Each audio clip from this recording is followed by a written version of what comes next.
अखाड़ा में इस वक्त बड़ी खबर है कि बीजेपी ने वायनाड से कांग्रेस की प्रत्याशी प्रियंका गांधी वाड्रा पर बड़ा हमला बोला है। बीजेपी प्रवक्ता गौरव भाटिया ने प्रियंका गांधी वाड्रा की घोषित संपत्ति को लेकर सवाल खड़े कर दिए हैं। बीजेपी ने आरोप लगाया है कि चुनावी हलफनामे में प्रियंका वाड्रा ने अपनी संपत्ति कम घोषित की है। इस पर रॉबर्ट वाड्रा ने भी पलटवार किया। रॉबर्ट वाड्रा ने बीजेपी के आरोपों को बेबुनियाद बताया।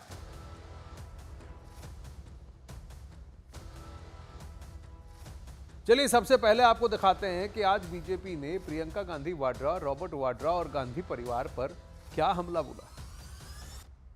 यहां आगे बैठी हैं श्रीमती सोनिया गांधी, प्रियंका गांधी वाड्रा, और पीछे बैठे हैं कांग्रेस पार्टी के अध्यक्ष मल्लिकार्जुन खड़गे जी, जो कि पिछड़े समाज से आते हैं। यह क्या दर्शाता है? ये दर्शाता है नाम के लिए, राजनीतिक लाभ के लिए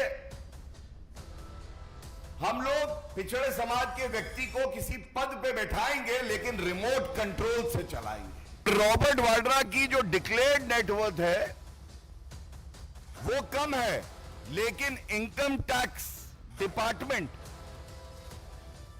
जो डिमांड कर रहा है वो ज्यादा है। Robert Vadra, crime master Gogo, आया हूं तो कुछ तो लेके जाऊंगा, कुछ तो खाऊंगा।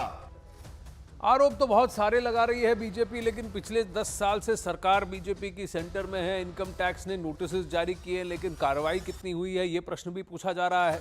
बीजेपी के आरोपों पर रॉबर्ट वाड्रा ने पलटवार किया। रॉबर्ट वाड्रा ने कहा कि प्रियंका गांधी वाड्रा ने हमेशा परिवार और देश के लोगों के लिए मेहनत की है। रॉबर्ट वाड्रा ने कहा कि बीजेपी के आरोप बेबुनियाद हैं। कोई भी आरोप जो भी होते हैं, कभी भी कोई गलत चीज़ नहीं हुई है, कभी भी प्रूव नहीं हो पाया है, और कभी भी अगर कोई भी सवाल है कोई भी एजेंसियों का, मैं जवाब देने के लिए राज़ी हूँ। और ज़रूर राजनीति और ये सब आरोपों को अलग रखना चाहिए।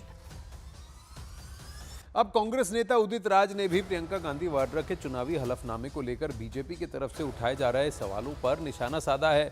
उदित राज ने कहा कि बीजेपी के आरोप पूरी तरह निराधार है। जितनी अपनी आय घोषित की है उससे ज़्यादा डिमांड है आईटी डिपार्टमेंट की। रॉबर्ट वाड्रा में जो एफिडेविट दाखिल किया प्रियंका गांधी ने, और कई आईटी डिपार्टमेंट से जुड़े मामले भी लंबित हैं, विवादित मामले लंबित है। भारतीय जनता पार्टी ने आरोप लगाया कि मोहब्बत की दुकान नहीं, भ्रष्टाचार की दुकान है। मैं इनकम टैक्स डिपार्टमेंट में रहा हूँ। कई बार डिमांड बहुत ज़्यादा खड़ी कर दी जाती है। जितना असेट नहीं होता, इनकम नहीं होता, 10 गुना ज़्यादा खड़ा कर दिया जाता है, जोड़ जाड़ करके फिर अपील में जाया जाता है। क्या उसका फैसला हो गया है? क्या ये अनपढ़ लोग हैं, ये जानते नहीं कि इनकम टैक्स के प्रोसीडिंग्स में और जगह के प्रोसीडिंग में जो रेवेन्यू डिपार्टमेंट का है, आउट ऑफ प्रोपोर्शन ऐड कर दिया जाए, उसको कहते हैं एडिशन करना होता है। तो जब फाइनल एडजुडिकेशन हो जाएगा तब आरोप लगाएं तो समझ में इनके पास कोई और मुद्दा नहीं।